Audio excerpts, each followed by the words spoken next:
you for letting us enjoy your awesome creation.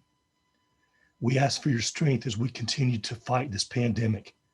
We ask for your wisdom as we struggle with political polarity. Most of all, we ask for your love and grace every day of our lives. Amen. I pledge allegiance to the flag of the United States of America and to the republic for which it stands, one nation under God, indivisible, with liberty and justice for all.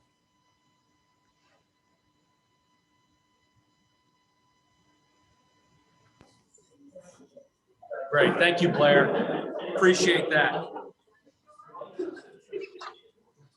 And if I could, I'd like to welcome a special guest today for today's meeting. This guest is visiting us via Zoom. His name is Chris Herndon, and Chris is being brought along by one of our own, our Vice President, Rod Brooks. So I'd like to welcome Chris to today's meeting. We're glad you're here, and we hope to see you again very soon. And I'll point out, we will not hold it against you. When you wish to join our club, you won't lose any points because Rod referred you. You'll actually gain a few points. Seriously. Thanks, Rod. Great job. And now a couple club announcements. If I could have Renee come up, two great announcements to be made here. So Renee, podium is yours. Thank you. Thank you, President Scott. Y'all are gonna get tired of seeing me every week, but we are still working on our program for our day of service on April the 17th, district-wide. We are continuing to get monetary donations in, and I see some things brought in today. So you'll get that email from me again next week, and next week is our week. We're gonna be pushing through, and you can bring your donations here on Tuesday or to my home or Pat's. Those addresses are listed in your emails.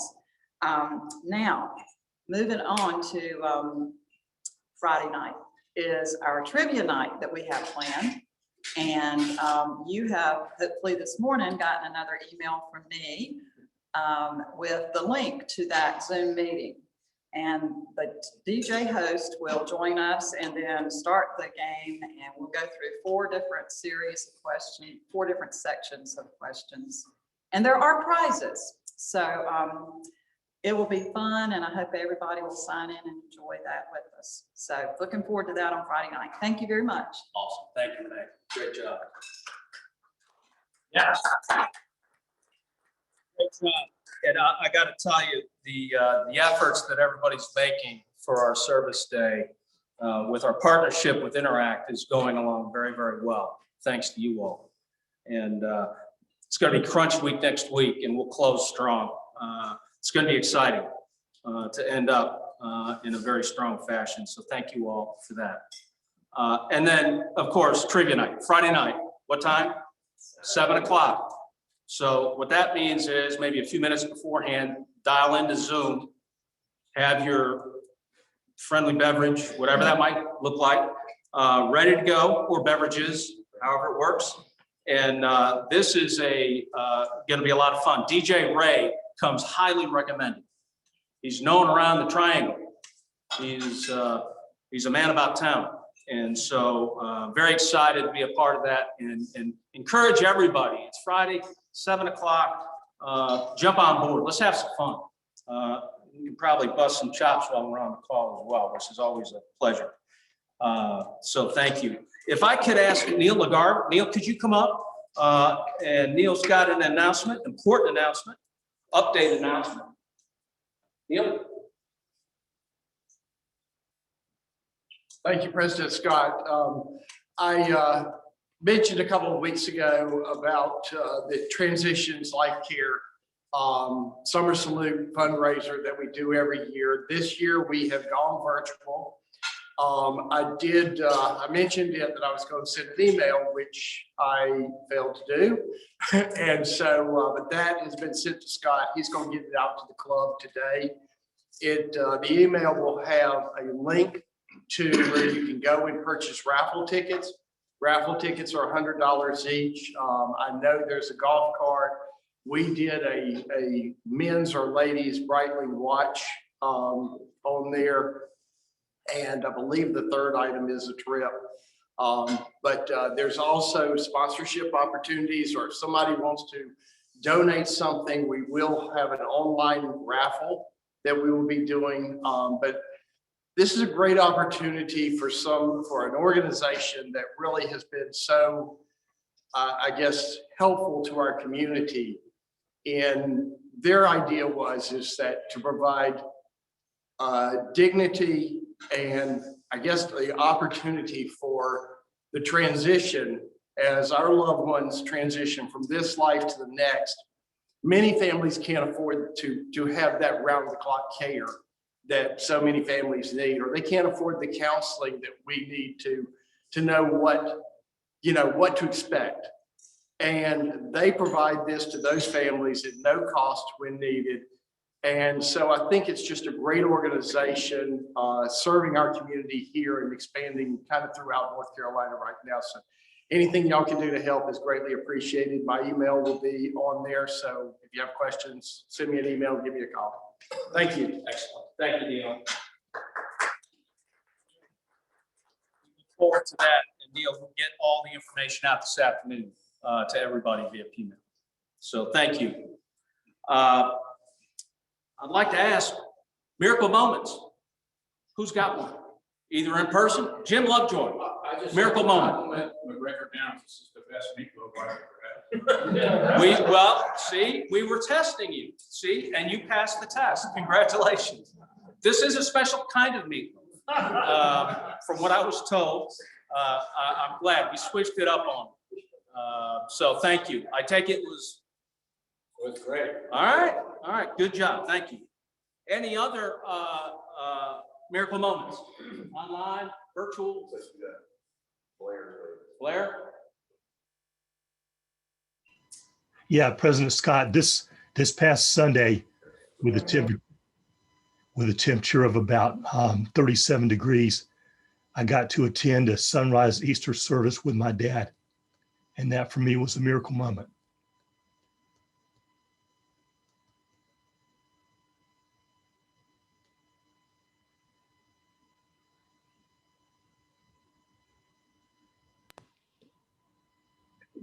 Thank you, Bob. Blair, that's awesome. No better way to spend it, right? For sure. And now some quick, very quick, worthy announcements. Would like to, I think Mac Wooten is on virtually. Am I correct? Correct. Mac, this is a heads up to you. We, the club, everybody here online, would like to wish your wife Linda a very happy birthday today. So if you weren't aware, it is her birthday today. So congratulations, Mac. Happy birthday to your wife. And now some anniversaries. Mr. Tim Mannix, man about town. He's done it all. Former district governor. On April 1st, I don't know if this is a coincidence. I just read the data, but April 1st, 1996, he joined Rotary. Celebrated 25 years on April 1st of this month. Congratulations. But Tim, I'm sorry not to be outdone. Joe Sturdivant, April 1st, don't know if it's a coincidence, 1991, 30 years celebration with Rotary as of April 1st. Joe, congratulations. We've got Sally Cox today, April 6th. Sally, congratulations on your member anniversary.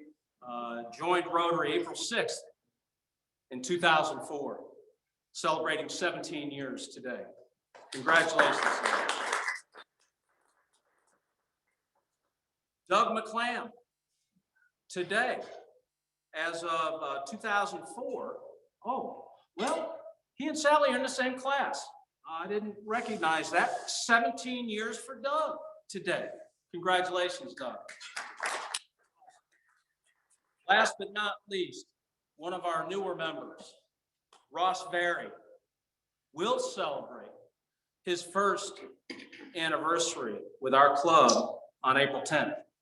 So Ross, if you weren't aware of it, this is a heads up, April 10th. Have a great day. It's before next week's meeting, so I thought I'd recognize it at today's meeting. So congratulations to you, Ross. And with that, we get right into why we're all here today, to learn a little bit or a lot, depending upon your flavor. So would like to invite up David Coulter, who is going to introduce our very special guest for today. David? Thank you, President Scott. It's my pleasure today to introduce Phil Kirk. Phil's been here before. Many of you know him. He's been a business and education advocate for more than 50 years. He served in leadership roles in the government, educational institutions within the business community. He began his career in government in 1970 as the youngest state senator elected in North Carolina history. He then served as chief of staff for Governors Holshouser and Martin, as well as U.S. Senator Broyhill. He also served as secretary of the Department of Health and Human Services for 2 governors. In 1989, Phil was named president of the North Carolina Citizens for Business and Industry, the state's most powerful business lobby and official chamber of commerce. He's an advisor to the North Carolina Independent Colleges and University, as well as a board member of the North Carolina Center for Advanced Teaching. As former Governor Jim Hunt said about Phil, if there's a single person in this state who is more involved and at the center of every issue, I don't know who is. Please welcome Phil.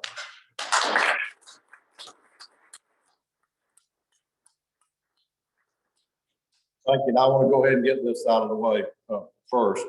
I taught Tony Withers and Susan Green Coulter in school in Salisbury, and I take blame for one of them and credit for the other. And I'm not going to say which is which, because y'all could guess. Seriously, well, that was serious. 15 years ago, I got a call from a guy named Charlie Shelton of Shelton Vineyards in Surrey County. And he said, we'd like to hire you to go around North Carolina and make speeches about the wine industry. It's not very well known. And I said, well, I don't know much about wine. I said, I do buy it and drink it, but I don't know much about it. I just buy whatever's on sale at Harris Teeter. And that's the extent of my knowledge. And he said, well, you do your research. And so my first speech was the Rotary Club in Statesville. And I'm generally not at a loss for words, but I didn't know enough but to talk about 10 minutes. So that left 15 minutes for people to ask questions. And every one I had to say, well, I don't know, I'll get back with you on that. So I've now got a speech that's an hour and a half, but I know y'all leave at 1:25 or 1:30 or so. So I'm gonna talk fast if you'll listen fast. I want to cover the history of the wine industry in North Carolina, a little bit about the growth, a little bit about the economic impact, a little bit more about the benefits of wine. And since I'm a deacon in the Baptist church, I'm going to talk about the Bible giving you permission to drink wine. So if you need to quote that to your preacher, you can do that. Not many people know, but the first commercial winery in the United States was started in North Carolina in 1835, and it was in Halifax County. In modern history, the first winery and the longest continuously running winery is the Duplin Winery, and that's the muscadine and sweet grape wine. A lot of people don't like that, but that is the biggest wine seller in North Carolina, and it's the oldest continuous winery. This is a fact that nobody knows. I didn't know it. Nobody I've asked knew it.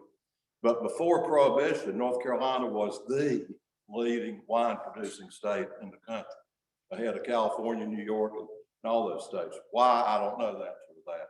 But it took us a long time to get back into the wine making business. And I've got some comments on that in just a minute. The Duplin Winery I mentioned was founded in 1972. And in 1986, Jim Graham, the Commissioner of Agriculture, who's from Rowan County, where Tony and I are from, he organized the North Carolina Grape Council in 1986, and there were 6 wineries at that point in our history. Then in 1999, we only had 15 wineries. In 3 more years, it doubled. And now the legislature, after the legislature moved it from Jim Graham's department over to Commerce so it could be promoted through travel and tourism, we now have over 200 wineries in North Carolina. And they're located all across the state, in the mountains, in the foothills, in the Piedmont, and even on the coast. And it's really grown a lot. We have 525 vineyards. We're 11th in the country in wine production, 11th in the country. It's very economic, contributes a lot to our economy. Also, while I'm not speaking about the craft beer industry or the distillers, I thought I was interested in finding out how many of those we have in North Carolina, so I looked it up. We now have the largest number of craft breweries in the South. We have more than 240 craft breweries in North Carolina. We now have more than 80 locally owned distilleries producing gin, vodka, rum, and whiskey. And that is a rapidly growing part of our economy. As I said, our wineries are located all across the state. We have some unique characteristics. Our elevation is good. Our weather is generally good. Our soil composition allows for the production of almost every kind of grape you could think of in different parts of the state. 90% of our wineries are classified as small business. 90%, I mean, we think of the Biltmore Winery, the Childers Winery, and some of the big ones, and they produce 40 to 50,000 cases a year.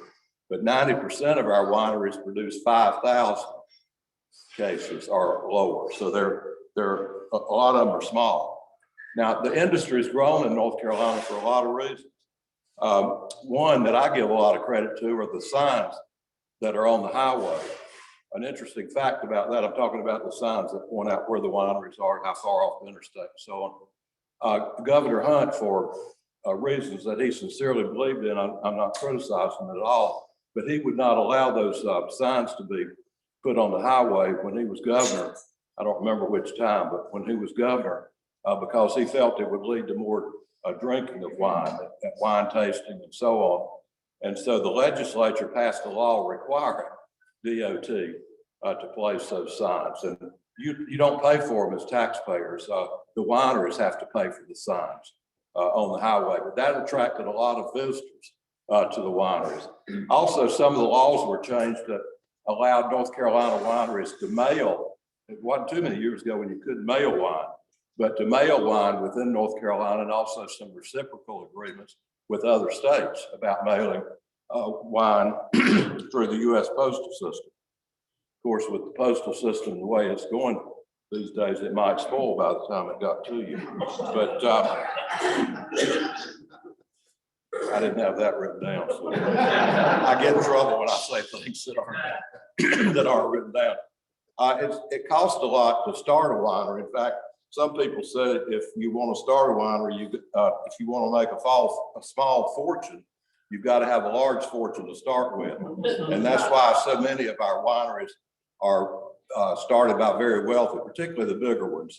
Childers, the NASCAR driver near Lexington, the Biltmore wineries, the Cecil family, the Sheltons on Interstate 77. It takes a lot of money to get started. In terms of tourism, we're in the top 5 states in terms of what's called wine tourism. That's culinary and wine and wine tours and so on. We're in the top 5. The Biltmore Winery is the most visited winery in the country. Now, one reason for that is it's attached to the Biltmore House. So it's a part of the tour if you pay a certain price. So, but we had over 2 million visitors. This is about 5 years old now. We had over 2 million visitors to our wineries in North Carolina a few years ago. The top 3 growing grapes in North Carolina are muscadine, and that's North Carolina ranks #1 in the world with muscadine wine, Chardonnay and Cabernet Sauvignon. Wine consumption, I found this to be interesting. About 6 years ago, wine consumption surpassed beer consumption. That's a national figure, by the way, not North Carolina, but wine consumption surpassed the consumption of beer. I found this to be interesting. In the United States, the average consumption of wine per person, 21 and over, is 2.1 gallons per year, 2.1 gallons per year. Of course, a lot of people don't drink wine. I see some of you laughing. That's not very much wine. In the Southeast, that's for the United States. In the Southeast, it's 1.7 tenths of a gallon. That's compared to France, which is 16 gallons per person. So I think we're catching up from what little bit I know. Wine's growing a lot in India and China, for example. Somebody asked me one time, do we export any of our wine?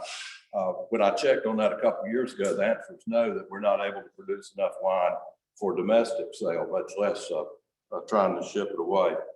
A lot of our colleges are very much involved. Surrey County was the first community college in North Carolina to have a 2-year wine degree.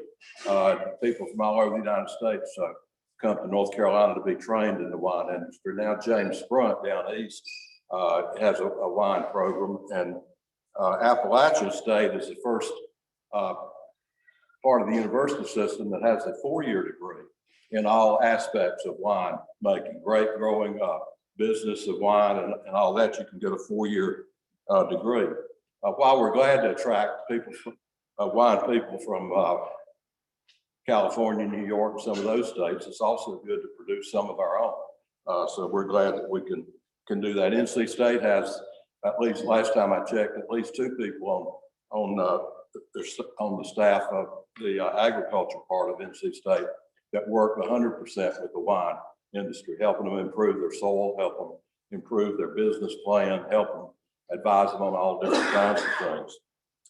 North Carolina, I don't have any hard facts on this, but you remember all the fires out in California and now some of the tax policies. A lot of people think that North Carolina is poised to grow even more. And California is not going to lose a lot, in my opinion, unless the fires would continue every year. It seems like they do. But I doubt there are going to be a lot of new ones started. So North Carolina is poised for a lot of growth in the wine industry. And while I'm not here to promote the drinking of wine, there does appear to be permission to do so in the Bible, at least in moderation. 1 Timothy chapter 5, verse 23, drink no longer water, but use a little wine for thy stomach's sake. In Isaiah chapter 55, come all of you who are thirsty, come to the water, and ye who have no money, come buy and eat. Come buy wine. I don't know how you buy it if you have no money. Come buy wine and milk without money and without cost. And Thomas Jefferson said one time, by making this wine known to the public, I have rendered my country as great a service as if I had enabled it to pay back the national debt. The national debt was minuscule then compared to what it is now. Jefferson also said, good wine is a necessity of life for me. Now, I don't have too much time or knowledge to go into medical research, but let me just give you a quick summary. It's been proven that wine can, I didn't say it does, but wine can lower the risk of cancer. Wine may reduce the effects of radiation treatment. 1 or 2 glasses of wine may lower the risk of type 2 diabetes. Wine may, and you see I'm using the word may, wine may reduce dementia. I'm trying to give you some excuses for drinking wine. Also, most medical research shows that red wine is better for your health and will prevent some of these things more so than white wine. Well, I happen to like white wine better, so, and nobody's proven this wrong. Since white wine is not as good for you as red wine, then you have to drink twice as much of the white wine in order to have the same impact as the red. So I've got a few more excuses for you. Wine can prevent Parkinson's and improve cell performance. And then the one that I like, I don't think I've given this one before, wine may prevent Alzheimer's disease. Now, these are all allegedly true. I didn't make them up. The key is moderation. Serious fact. The key is moderation. And that means 1 or 2 glasses. I didn't say what size. One time I told my wife, my late wife, that I was going to only have 1 glass of wine a day. But then I got a glass of wine. And I said, I didn't say what size. But the key is moderation and do it on a regular basis. In other words, it's not good to have 4 glasses one day and then skip several days of none. It's better to be, in all seriousness, better to have a moderate amount. There's also debate going on. You know, in the old days, we thought if you had a screw top on, it was cheap wine or wine that was second class. Well, now more and more wine is using the cork, and there are a lot of reasons. One is that the cork is not produced but in a couple countries, and there's a cork shortage. Also, it has been proven. We used to think, well, it's the cork holds the flavor in, or whatever, however you say that, and that's no longer true. The screw top may actually hold it in better. And also for us older people, it's a little bit easier with the screw top rather than the corkscrew thing. Also, sometimes if you forget the corkscrew, you used to use your teeth, and now you don't. Now you don't have to for the screw top. So there are advantages to that. And also, not that you ever have any problem keeping a bottle very long, but the tests are showing that wine will last longer and maintain its acidity and flavor and so on longer with the screw top than it does with the top. If I doubt that's an issue for any of it. It also used to be that when we see the boxes of wine in the store, we thought those were second class wines, and that's no longer true. Now, I'll get almost finished, 2 more points. Just stop and think a little bit about how many businesses are affected by a winery. If you want to start a winery, you're going to be using at least some of the following people, depending on whether you own the land and things like that. Real estate brokers, insurance, mortgage banker, lawyer, transportation firms, producers of vineyard post and wire, fertilizer, chemicals, farm equipment, nurseries. Winery equipment is extremely expensive. Bottles, corks, cartons, shipping, promotion, advertising, marketing. See all the spinoffs from having a winery.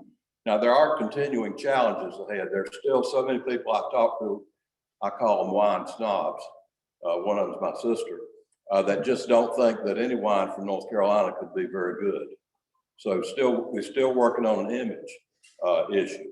Also getting North Carolina wines in more grocery stores, not the problem that it used to be, but getting it on menus for restaurants is always a challenge. We need to continue to work on that. More funding for research, more quality professionals, which we're now addressing through the university community college system.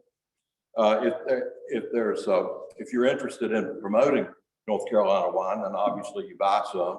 You give it as gifts. Almost every winery has a website, and most wineries will ship things as gifts. You don't have to go to even do it yourself. There are wine and grape festivals in North Carolina almost every weekend during the year. Now, the simple way to learn more about wineries is there are a lot of good websites. One is to visit NC Wine, one word, visit ncwine.com. And you can read, and there are a list of all the wineries. And there are a lot of tours. In fact, one little interesting story. When I represented the wine industry, which I don't do now, but when I represented them, there were 7 wineries in a coalition that paid me to do the wine speeches. Notice I said paid past tense, not current, but so I got the head of travel and tourism from North Carolina to go visit the wineries, and we couldn't decide which ones to go to when 7 were paying me.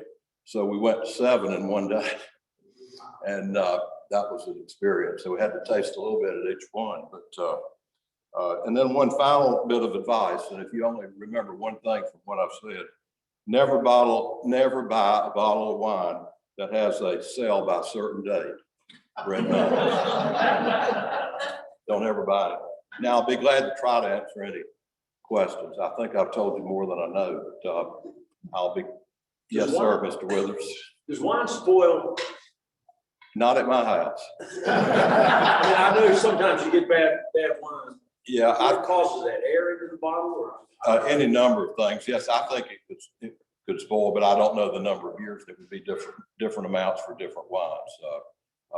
But I don't.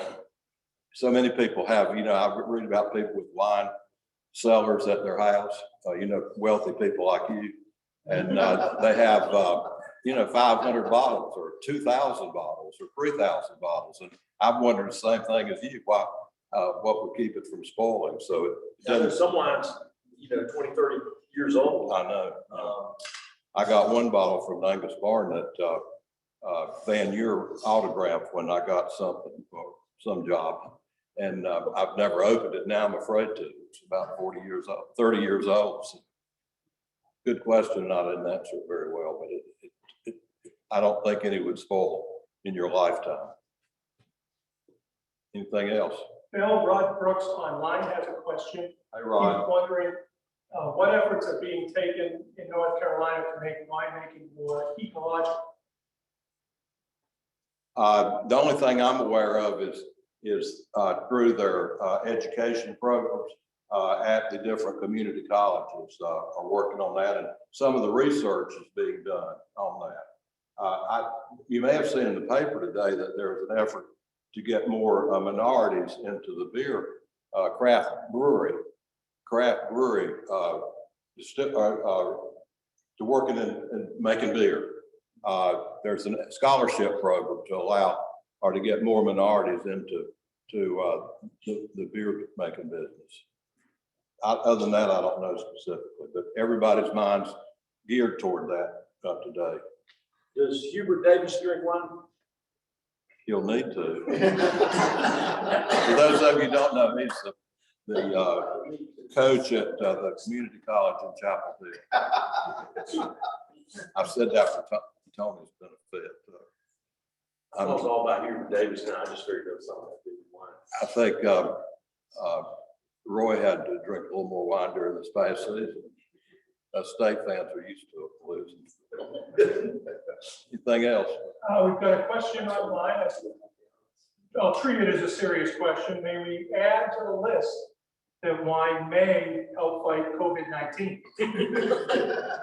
Well, I haven't gotten it.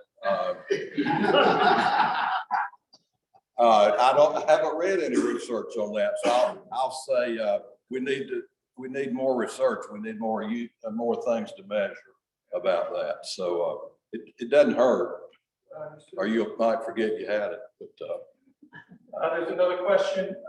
Where are the wineries getting their grapes if they're not growing their own? That raises the point. I skipped several things in my talk to leave a little time for questions. There are a number of wineries, I don't know the exact number. There are a number of wineries that grow 100% of their own grapes. Then there are a few wineries, including one in Wake County, I can't remember where, maybe in Raleigh, that doesn't grow any of their own grapes. They produce wine, but they buy all their grapes. There are over 500 people that sell grapes in North Carolina. A lot of them got out of the tobacco business and went into the wine or grape growing business. And some grapes are bought and sold from one state to another. I remember 10 years ago when we had either a drought or too much rain. By the way, you can have too much rain in August, July and August, and it can ruin a crop, and it actually thrives more on dry weather.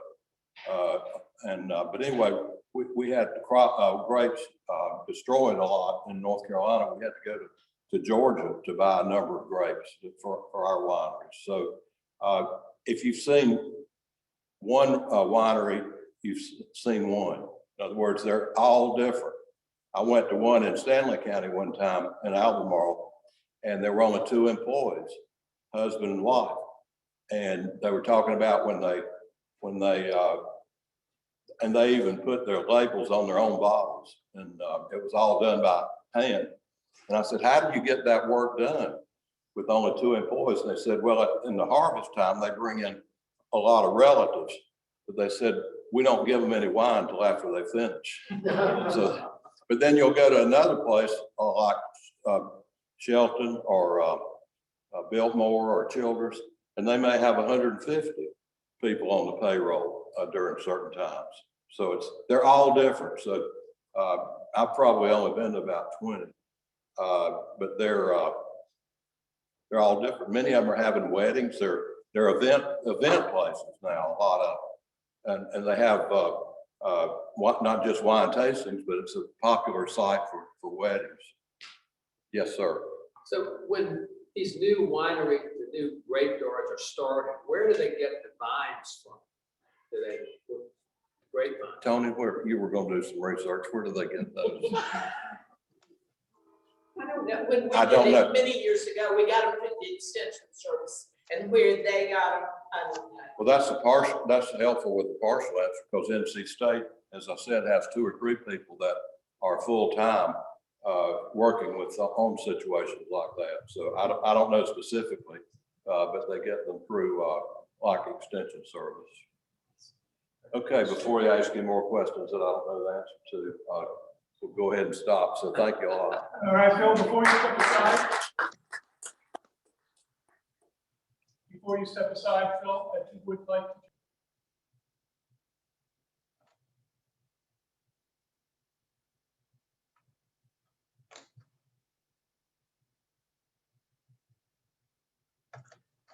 Phil, on behalf of the Rotary Club in Cary, we appreciate you joining our group today and thank you for your presentation.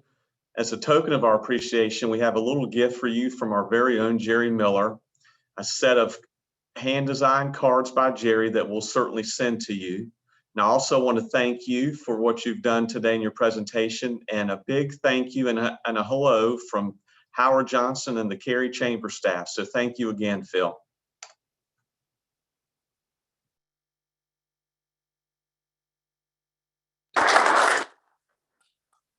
Appreciate this, but I was really looking forward to another mug. Thank you, Phil. That was awesome. And could it be any better timing? Renee, how you coordinate this? What a lead up to our trivia night Friday. So now we got a lot of stuff to think about. Research. A lot of research to be done between now and Friday at 7 o'clock. So great presentation. I cannot believe, if I heard you right, Muscadine is the #1 selling wine. We sell more Muscadine wine than any other state does. Yeah, we're #1 in Muscadine. And part of that is a lot of people who don't really like wine, but they want to be sociable, they like the sweet wine. Whereas some wine connoisseurs don't like that at all, sort of look down on it. Another reason is because it's produced at Duplin Winery, and that's on Interstate 95. And so there's a lot of traffic that goes that way. Yeah. And people, Absolutely. particularly from up north, that don't care what they drink. Interesting. Thank you again. That's exactly right. I think I need to update that. Now for next week, Renee Spell will have our program, and Allison Strickland will be coming to talk to us from Interact. And this is the partner that we're supporting for our service day. So I think it'll be a good opportunity for us to learn firsthand what kind of impact we'll be able to provide to Interact through our service. Day efforts. So I'm excited for that. Thank you, Renee, for getting that all set up. And, very excited. And now, most importantly, about next week is the meal. So here's what I have: turkey BLT wrap with chips. And I will say, in all seriousness, we had some feedback last week that was provided. We did make an adjustment this week, a little more protein, a little more leaf salad type stuff. So if somebody has an idea, if you'd like to, if you've not had a particular type of lunch and you say, hey, maybe we can get it, let me know. The folks here at McGregor are fantastic, very easy to deal with. So if you got some ideas, and if it's something that we haven't had in a while, let me know. We'll fire it up. So that is a definite possibility. We're working on that program right I now. would have brought some today, but I didn't know how much to bring. Oh, sure. And also, I didn't think it was fair to do this one. Oh, my goodness. And plus, I love it. Well, Paul, thank you again. Phil, thank you again for being here today, and great presentation, good things to think about. Also would like to thank Chris Herndon for being on via Zoom. Rod Brooks invited Chris to be with us today as a guest. So Chris, I hope you've enjoyed yourself. You can sort of see we've got some friendly camaraderie while we do learn some new things at the same time. And with that, I would love to ask Roz Royster to lead us out in the four-way test. Roz? Ready? Yes. Of the things we think, say, or do. First, is it true? Is it fair to all concerned? Will it build goodwill and better friendships? Will it be beneficial to all concerned? Great. Thank you, Roz. Meeting is adjourned. See everybody Friday at 7 o'clock.